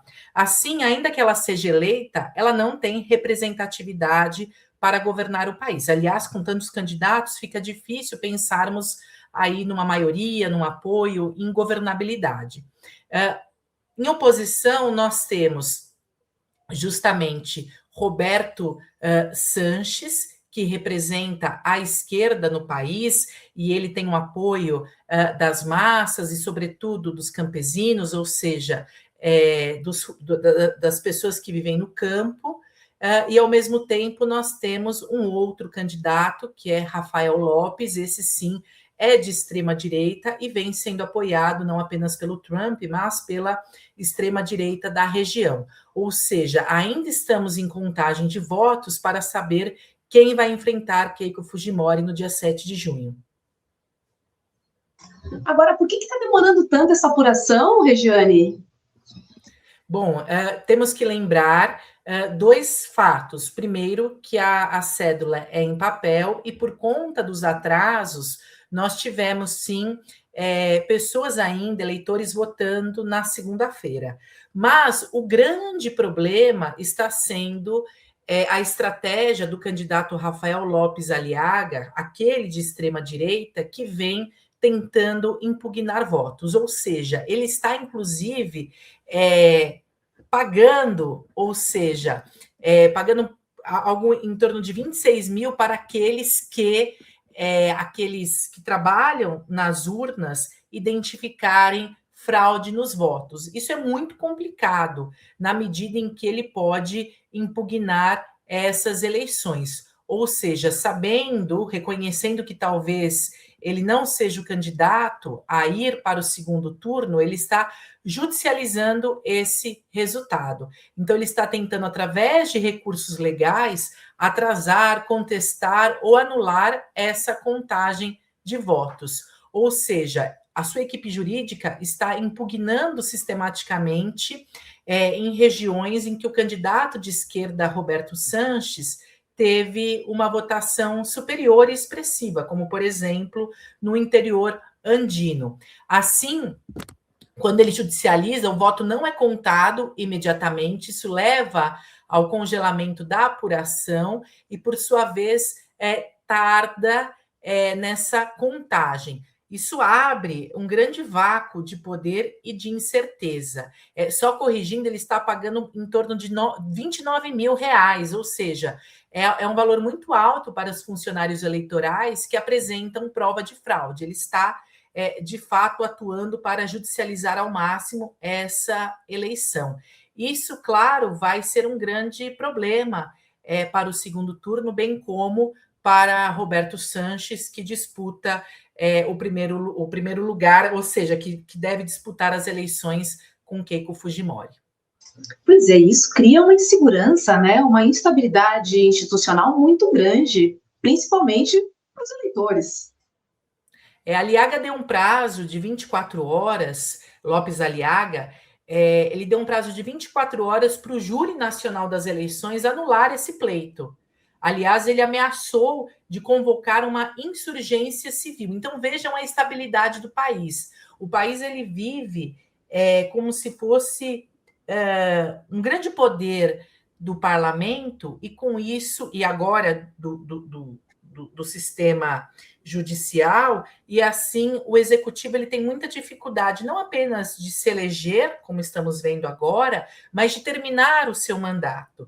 E, no caso, Lopes Aliaga vem usando desse sistema ao seu favor. Então, ele semeia a dúvida, ou seja, ele alega a fraude antes mesmo do fim da apuração, ele entope o sistema com muitos processos, é uma judicialização extrema dessas eleições, ele inflama a base, ou seja, a partir do momento em que ele vem paulatinamente acusando de roubo e querendo a insurgência, falando que existe fraude, ele inflama muito a sua base de apoio, além de deslegitimar o adversário, no caso, muito mais o candidato Roberto Sanches do que a própria Keiko Fujimori. Assim, a margem entre o segundo e o terceiro colocado, nesse caso, é de menos de 0,1%, ou seja, 7 mil votos. Num cenário tão apertado, qualquer decisão judicial sobre algumas dezenas de atas pode mudar muito quem vai enfrentar Keiko Fujimori. Ou seja, para o campo progressista, aliás, essa judicialização ela busca excluir o Peru Profundo, ou seja, os votos rurais, de indígenas, de campesinos que Sanches detém, ou seja, que Sanches capturou na sua campanha. Assim, é um grande prejuízo para o campo progressista, e isso gera mais incerteza e instabilidade política ao país. Vai lá, Demori. Professora, bom dia. Obrigado pelo seu tempo aqui nessa ponte de feriado. Queria andar um pouco com essa história, um pouco para furar essa fronteira, falar um pouquinho de Colômbia. Também tem eleição esse ano lá, né? Parece que é 31 de maio, né?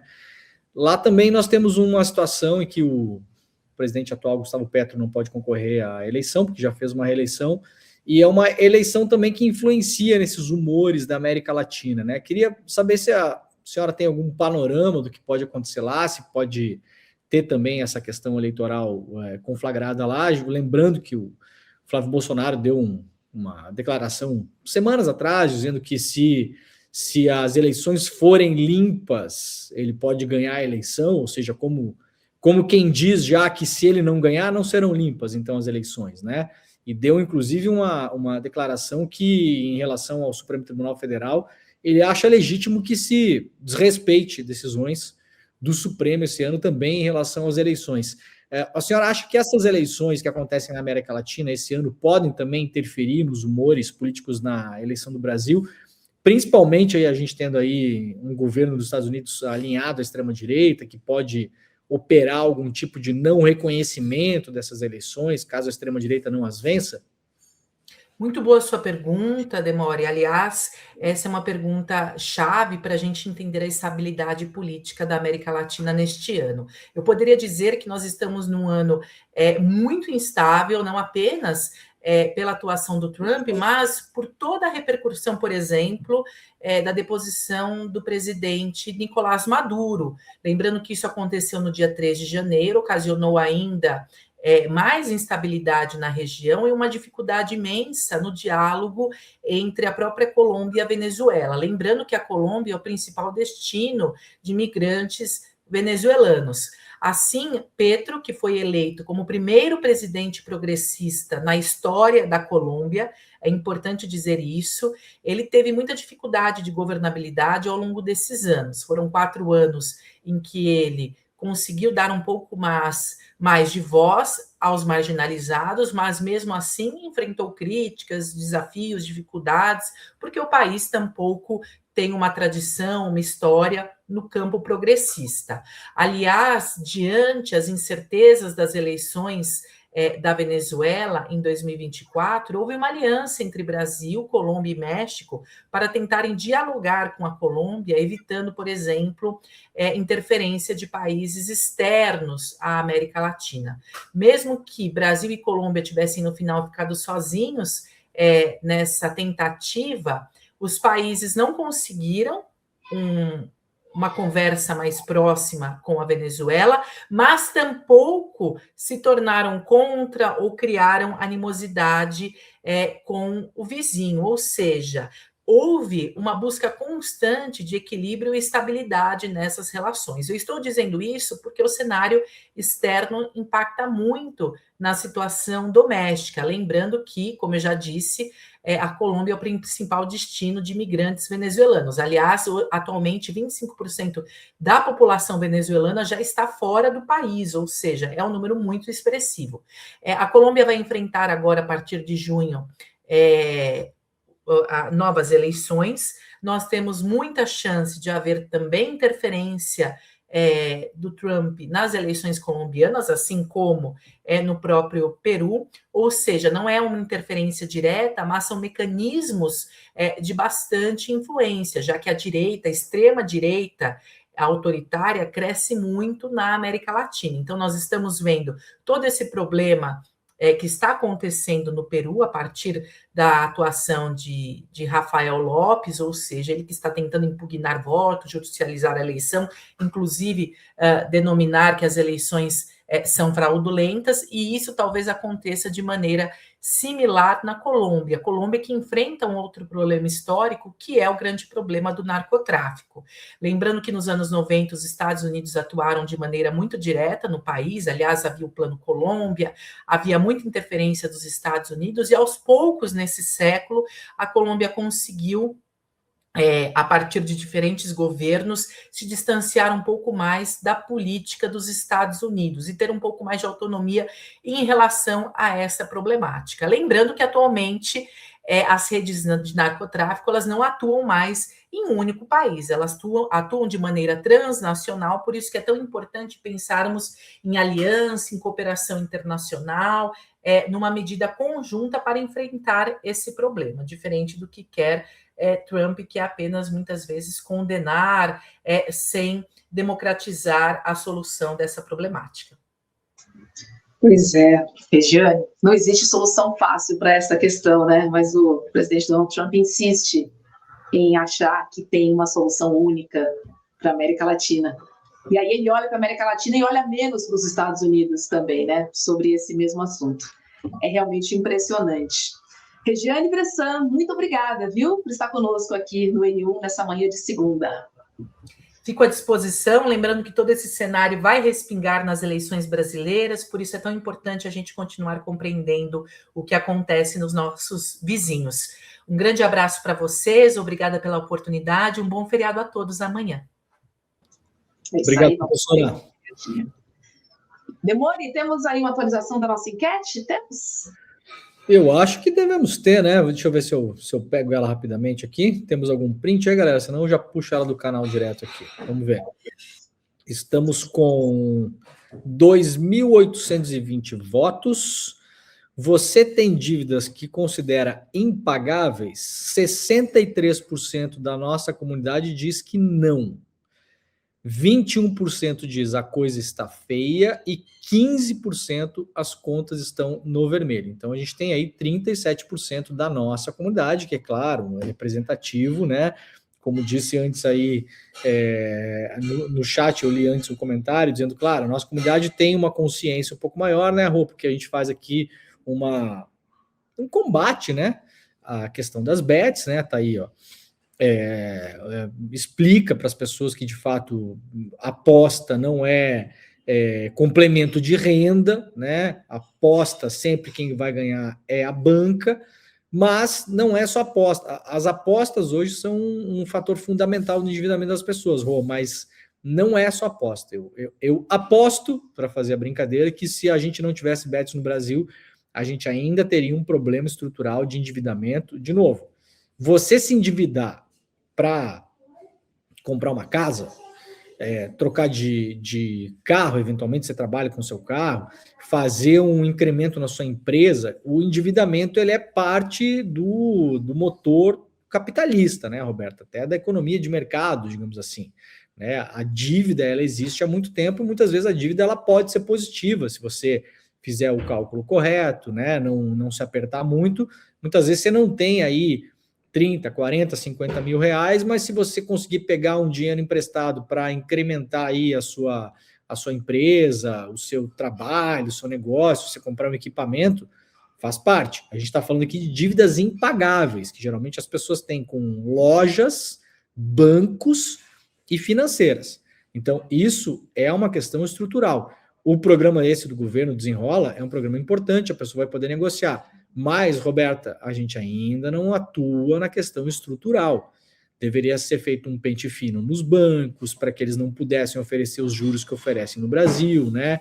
Ter uma limitação desse tipo de coisa. Então, ainda a gente tem muita coisa para caminhar. Pois é, o nosso chat parece estar em dia com a educação financeira, né? Muito bom, ó, 63%. Então, aí, não tem dívidas que considera impagáveis. Vamos trazer o professor James Green para a gente falar, né, desse cessar-fogo, muito entre aspas aqui, professor. Bom dia, seja muito bem-vindo. Estou falando, né, do conflito do Irã com os Estados Unidos, e lógico que Israel está no meio aí desse conflito, dessa confusão. James Green, bom dia, seja bem-vindo. Bom dia, Roberto. Bom dia, Demore. Um prazer de estar com vocês de novo. Vamos lá, professor, porque o Irã rejeitou participar de uma segunda rodada, né, de negociações com os Estados Unidos. As conversas estavam previstas para começar no Paquistão hoje. Só que essas declarações foram feitas há 3 dias do fim do prazo de cessar-fogo, né, que é na quarta-feira agora, depois de amanhã. Lembrando que a trégua ela começou no dia 7 de abril.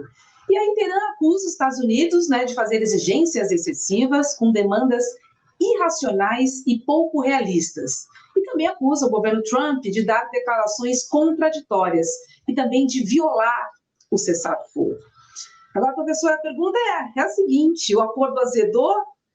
Porque, assim, para valer mesmo, ele não foi até agora, né? Nenhuma declaração que a gente ouviu dos Estados Unidos e também do Irã.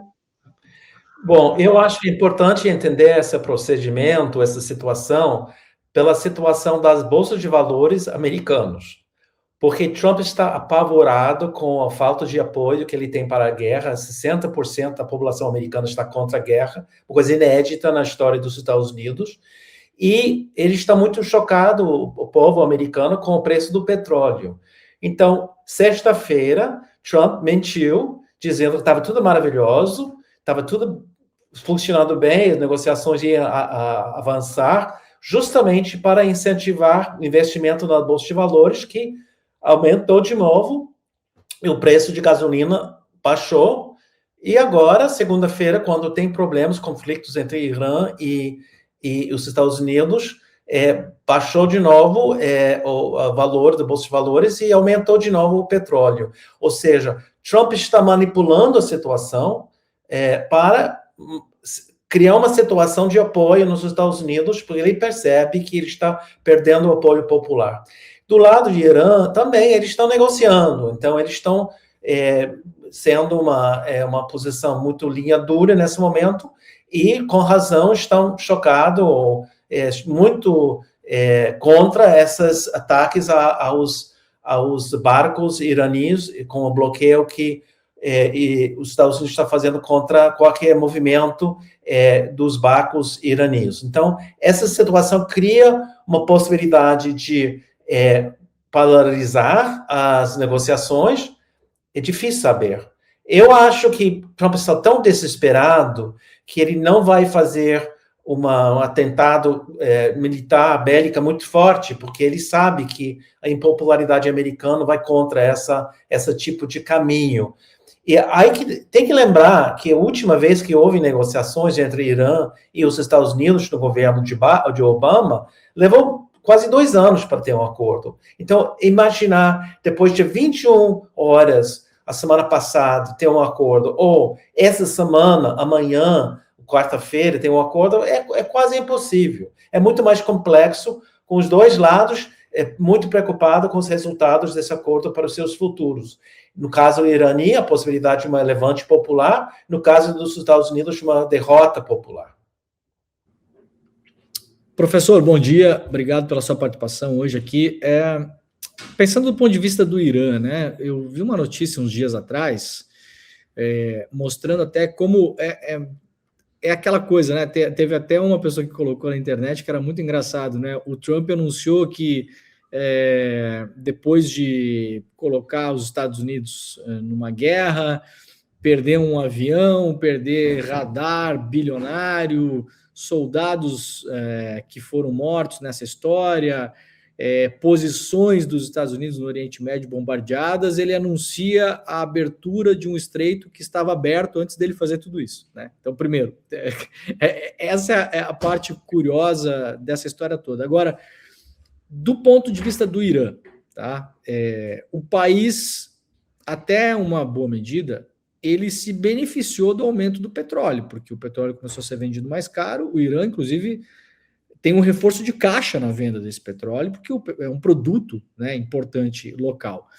Do ponto de vista do Irã, se o estreito ali de Hormuz ficar parcialmente fechado e eles puderem controlar o fluxo de navios, pelo que se tem visto na imprensa e analistas militares têm publicado sobre isso também, e o senhor tem estudado esse assunto, pode inclusive ser um prazo indefinido, quer dizer, o Irã pode manter esse estreito fechado e deixar os navios circularem conforme os seus próprios interesses, ou o Irã necessariamente precisa que o estreito seja aberto num curto prazo, senão vai ter um problema mais profundo na economia local, por exemplo. Como que é a relação do país economicamente com esse fechamento ou abertura do estreito? O problema é que o Irã tem que vender o petróleo, tem que exportar esse petróleo, tem que exportar para a China, que é um dos maiores importadores do petróleo, e se os Estados Unidos estão bloqueando o acesso a esses mercados, o Irã não beneficia do alto preço do petróleo nesse momento. Quem beneficia nesse momento são países como a Rússia, que o Trump suspendeu o bloqueio, o embargo a petróleo russo. Então, nesse sentido, eu acho que os dois estão blefando, tanto os iraníes quanto os americanos. Os iraníes precisam ter acesso ao mercado internacional para poder vender, porque realmente há uma crise econômica muito profunda no país, e foi quase destruído grande parte do país, e o Trump está ameaçando destruir a infraestrutura. E, do outro lado, eles precisam usar o fato que eles têm essa possibilidade de fechar os estreitos de Hormuz como uma barganha contra os Estados Unidos. Porque, realmente, militarmente, os Estados Unidos é superior no sentido de poder bombardear o país e destruir o país. Quer dizer, eles têm essa capacidade. Eu acho muito difícil nesse momento. Então, a situação para o Irã é complicada também. E se não tiver a possibilidade de exportar seu petróleo, não adianta nada, que o preço está muito alto nesse momento. Professor, falar num rompimento entre Estados Unidos e Israel é muito utópico, considerando que os Estados Unidos, que os israelenses continuam atacando e o Trump, por outro lado, está desesperado, querendo acabar com essa guerra? O que é muito interessante que o Trump e o primeiro-ministro Netanyahu tiveram uma boa relação há muito tempo, e inclusive que dentro de Israel, o povo israelense tem um certo respeito por Trump, porque Trump obrigou as negociações para a libertação dos reféns que a Hamas tinha mantido na Gaza. Então, nesse sentido, há uma certa popularidade. Só que é interessante, ao mesmo tempo que Netanyahu tem conseguido avançar com os seus objetivos no Líbano, ele não tem a popularidade no país. As pesquisas indicam que, nesse momento, ele só consegue 40% da votação nas eleições que vão ser programadas para um momento entre julho e novembro, e ele tem possibilidade de perder para a oposição nesse momento. E nesse sentido, ele precisa de Trump, e quando Trump falou, você não pode bombardear, você tem que entrar nessa cessar-fogo com o Líbano, ele tinha que aceitar, embora que ele não queria aceitar, mas era necessário para manter essa relação. E há um movimento interessante no Partido Democrata, nesse momento, de setores que tradicionalmente apoiaram militarmente Israel, que estão contra isso. Não é uma maioria, mas uma minoria importante. O Bernie Sanders já apresentou uma emenda para o projeto de lei para cortar ajuda militar que não foi aprovada no Senado, mas uma indicação que há setores que estão contra qualquer apoio militar a Israel nesse momento ou no futuro, por causa das suas ações em Gaza, em Líbano e em Irã. Então, Israel está numa situação complicada nesse momento também. Professor, uma outra pergunta que é uma coisa que é mais distante da realidade aqui do Brasil, a gente não sabe exatamente como isso está batendo na sociedade nos Estados Unidos. Nós tivemos um aumento do combustível vendido para o consumidor final, né, no mundo todo. Semana passada eu vi uma tabela que foi produzida, inclusive com os preços oficiais aí, né, com base nos preços da própria OPEP, mostrando que o Brasil até foi matéria foi pauta da revista The Economist, que não podemos chamar uma revista de esquerda, comunista, nem nada, né? Mostrando que o Brasil foi o país que mais conseguiu absorver os preços do petróleo, justamente por ter uma estatal que ela domina boa parte, né? Não tem mais o monopólio do petróleo no Brasil, mas a Petrobras ela consegue dominar uma boa parte e absorver, né, à custa do seu próprio caixa, o preço dos combustíveis. Nos Estados Unidos aumentou muito o preço do combustível para o consumidor final, né? Eu vi até alguns caminhoneiros nos Estados Unidos que têm contas no Instagram, que falam sobre as suas rotinas, muitos deles com os caminhões parados, estão esperando o valor baixar. Primeiro, eu queria tentar entender o que significa esse aumento, porque os Estados Unidos vêm de um ciclo aí, talvez nos últimos 10 anos, eu me lembro até 2015, 2016, eu trabalhava numa empresa que tinha uma relação muito forte com os Estados Unidos, viajei para lá e o preço do combustível era muito barato, né? Tava cada vez, o Trump estava estimulando o consumo de carros, né? Então, com combustível fóssil, então o preço realmente as pessoas falavam, olha, não está valendo a pena comprar carro elétrico, por exemplo, nos Estados Unidos em 2016 estava no começo dessa onda de elétricos, porque o combustível é muito barato, as pessoas nem sentem o preço do combustível, então vinha de um ciclo de combustíveis num preço que as pessoas não notavam no dia a dia. Primeira pergunta, se isso realmente mudou, se a percepção das pessoas é hoje de que o combustível realmente, o preço explodiu rapidamente, está muito mais caro, como que o governo dos Estados Unidos pode fazer para controlar isso, se é possível se controlar, e se isso vai ter influência nas eleições de meio de termo nesse ano aí nos Estados Unidos? Então, a situação é chocante. As pessoas realmente aproveitaram uma situação de combustíveis baratos para poder viajar, para poder fazer negócios, para poder fazer as suas vidas. E Trump sempre utilizava o fato que o preço do gasolina era menos de que $3, $2,50, $3, para dizer que ele estava realmente enfrentando a inflação e resolvendo os problemas econômicos. E agora, ele ainda está dizendo que a situação está maravilhosa, embora que ele reconheça agora, a semana passada reconheceu que é possível que os combustíveis vão manter esse preço alto até o final do ano. Então, foi uma coisa chocante ele assumir essa possibilidade, porque era a única coisa que ele podia apontar, dizendo que ele estava tratando da questão da economia e inflação nos Estados Unidos.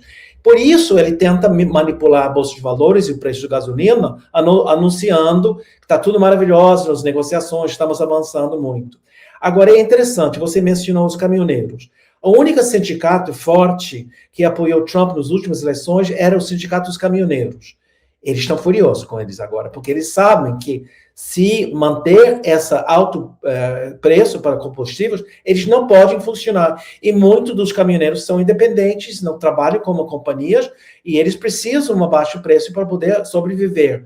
Então, há uma rejeição muito grande à política do governo, por isso 60% das pessoas estão contra a maneira que o Trump está levando a guerra adiante e vai afetar diretamente as eleições. Nesse momento, parece que até o próprio Senado pode virar e ser controlado pelos democratas nas eleições de novembro. Ou seja, Trump está apavorado, ele sabe, ele tenta manipular a situação com anúncios falsos, fabricados, mas não adianta nada, porque todos os dias as pessoas podem ouvir o presidente falando as maravilhas da economia, mas eles pagam o preço na posto de gasolina e sabem que é muito alto.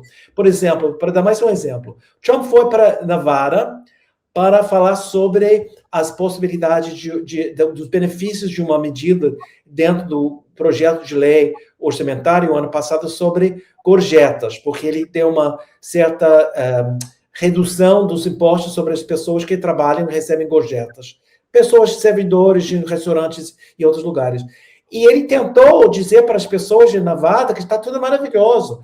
E o preço de gasolina em Nevada é $6 por gasolina, que seria 24, eu não sei muito bem, eu acho que seria 24, seria muito caro, porque eu não posso converter nesse momento, tem essa capacidade, mas é muito caro para as pessoas. Então, eles estão revoltados e só a base fiel a Trump está apoiando ele nesse momento, o resto do país está totalmente revoltado com essa situação e sabem as relações diretas com a guerra de Irã.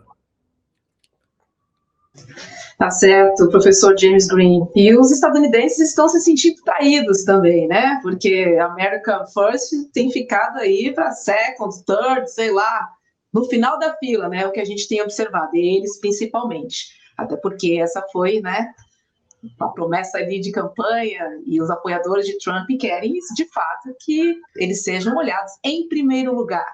Inclusive que tenham os gastos para eles, né? Tem um elemento interessante, porque, na verdade, Trump prometeu 3 questões principais. Resolver a questão de inflação, resolver a questão internacional da guerra de Ucrânia, e não entrar em outras guerras intermináveis, e fazer uma campanha forte contra os imigrantes. Ele fechou as fronteiras, fez essa campanha brutal contra os imigrantes, e agora surge republicanos em vários estados que dependem da mão de obra barata dos imigrantes, estão organizando campanhas agora contra as leis que restringem os direitos dos imigrantes em vários estados. Quase nenhuma legislação está sendo aprovada nesse momento, porque setores do Partido Republicano que não são fiéis a Trump entendem que os imigrantes indocumentados são fundamentais para a economia norte-americana, e eles estão tentando fazer as ações para melhorar a situação dos imigrantes que ainda estão nos Estados Unidos e fundamentais para a economia americana. Então, nesse sentido, as 3 atividades principais que ele prometia não estão sendo cumpridas, e por isso ele está perdendo sua popularidade e tem uma aprovação de 34% nesse momento, que é mais baixo dos 2 mandatos dele. Rô, só para a gente terminar, eu fiz a conta aqui para o professor não ficar sem o número. É porque tem uma questão do galão, né? Nos Estados Unidos. 4 litros é um galão. Isso, 3,7 litros um galão, mais ou menos, 3,8. Então, professor, se a gente converter de galão para litro, de dólar para real, a gente tem mais ou menos aí em Nevada, que o senhor falou mais ou menos o preço, hoje estaria quase R$9 o litro, né? E aí, o problema não é esse, porque muitas pessoas podem falar, R$9 o litro, mas nos Estados Unidos, o brasileiro tem a noção que nos Estados Unidos todo mundo é rico, né? Mas R$9 o litro, mas o cara ganha, então não faz diferença. O problema é o seguinte, o galão que está sendo vendido em Nevada hoje a quase $6, em janeiro estava vendido a 2,97. Então, ele duplicou de preço em 4 meses. Aí, meu amigo, não tem marketing no Facebook que resolva, né? E a maioria das pessoas nos Estados Unidos vivem de mês a mês. Eles não vivem com poupança, situação. Então, aumenta a gasolina, eles não podem viajar para o seu trabalho. Não pode, muitas pessoas moram longe do seu trabalho. Depende do carro para ir 100 quilômetros, 50 quilômetros para o seu trabalho. Então, é uma golpe brutal contra a maioria da população, e como só os fanáticos Só os fiéis, só os membros do certo de apoio a Trump está acreditando nele, porque o resto do país está muito revoltado com a situação, e por isso Trump está procurando uma saída. Por isso também acho que se ele faz uma aventura militar, que não vai dar resultados bons para ele, ele vai ter mais problemas ainda politicamente. Ele vai perder feio nas eleições de novembro. Com certeza, ninguém gosta de ver o seu poder de compra sendo, né, diminuído, né, professor James Green?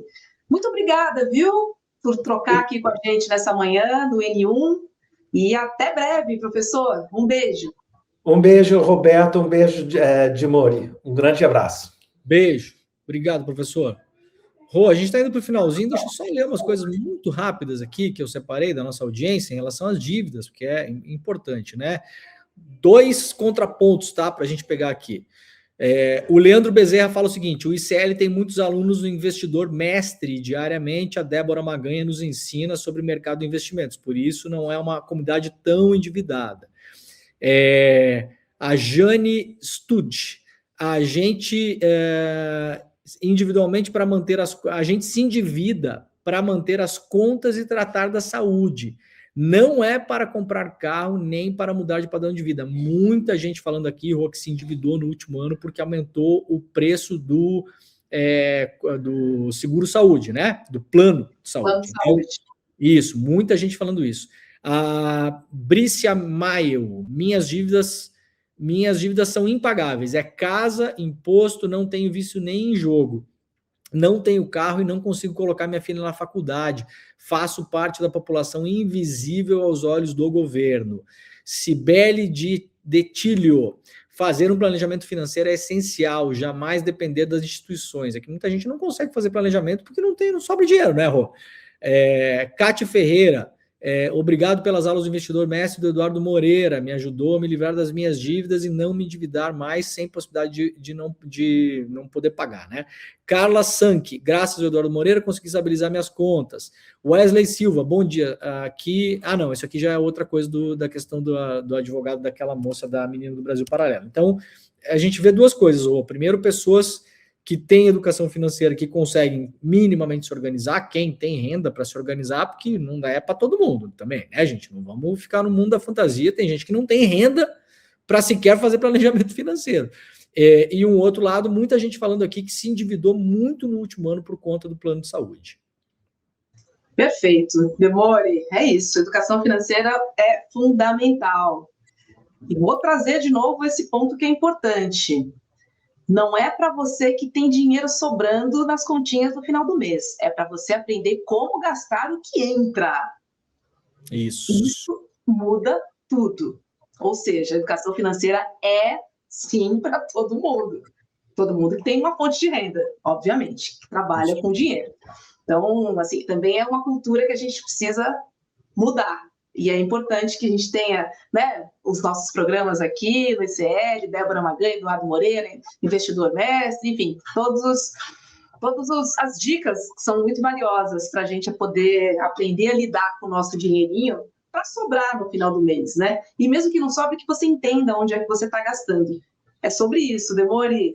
Lembrando que, então, dia 28 temos o dia D, o Dia da Soberania Digital aqui no ICL. Eu vou reforçar esse convite para você acessar icln1.com.br, porque esse encontro com o Edu Moreira vai acontecer no dia 28, às 8 horas da noite. Um dia importante em que a gente vai fazer um anúncio que promete ser um grande enfrentamento aí aos algoritmos e às Big Techs. A gente já deu alguns spoilers aqui, mas enfim, só você que está sabendo, Demore. A gente vai ficar na vontade aqui e vai ter que esperar até o dia 28. Corre lá em icln1.com.br. Fechou? Fechou. Muito bem, amanhã estamos de feriado, quarta-feira a gente está de volta. Meus camaradas, minhas camaradas, obrigado, Robertinho, é sempre um prazer inenarrável estar no ar com a senhora. Agora, aproveite o dia, né? Obrigada, senhor. Um beijo para a comunidade que sempre está junto com a gente. É ponte, é feriado, é final de semana, tem notícia, você sabe que a gente está de plantão aqui. Um beijo, vamos aproveitar a terça-feira e quarta-feira, 8 horas da manhã, tem Leandro Demore e toda a turma do N1 já preparando aí as notícias para deixar bem informado. Um beijo para todo mundo, bom feriadinho, valeu, equipe técnica. Tamo junto, beijo. Até mais. Tchau. William, você já sofreu censura online? Mais do que como jornalista, mas como produtor de conteúdo para as redes sociais, inúmeras vezes já tive conteúdos censurados ou banidos sem nenhuma explicação viável. O grande problema é justamente esse: as redes sociais têm o poder absoluto, podem decidir sobre os conteúdos, ainda que esses conteúdos não violem nenhuma regra da plataforma. Então sim, eu já tive em algumas oportunidades conteúdos apagados, deletados, censurados, denunciados de forma equivocada pelas redes sociais. O que é mais grave na atuação das Big Techs? Qualquer setor da sociedade é regulamentado. Se você quiser pintar um muro, você tem regras específicas para pintar muro. Se você quiser fazer uma propaganda de TV, também. As redes sociais não têm nenhuma regulação. Cada uma age da forma que quiser, da forma que achar melhor, e elas não deixam um espaço para regulamentação no Brasil. Fazem um lobby violento, inclusive um lobby financeiro muito grande, com veículos de comunicação, com influenciadores, para que a gente não tenha nenhuma regulação de redes sociais. Qualquer setor da economia é regulamentado e as redes sociais fazem parte da economia brasileira e precisam ter regulamentação. Ter uma lei brasileira, uma lei nacional que regulamente as redes sociais, e aí a gente possa ter um mínimo de regramento. Hoje, rede social é terra sem lei. E qual a importância de nos mobilizarmos diante dessa situação? Cada vez mais as redes sociais vão ser mais importantes na nossa sociedade.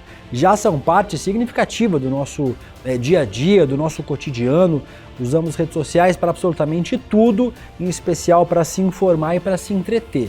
É importante que a comunidade do ICL esteja atenta a estes movimentos e faça parte de um movimento para que a gente possa regulamentar as redes sociais, para que a gente tome as rédeas dessa situação.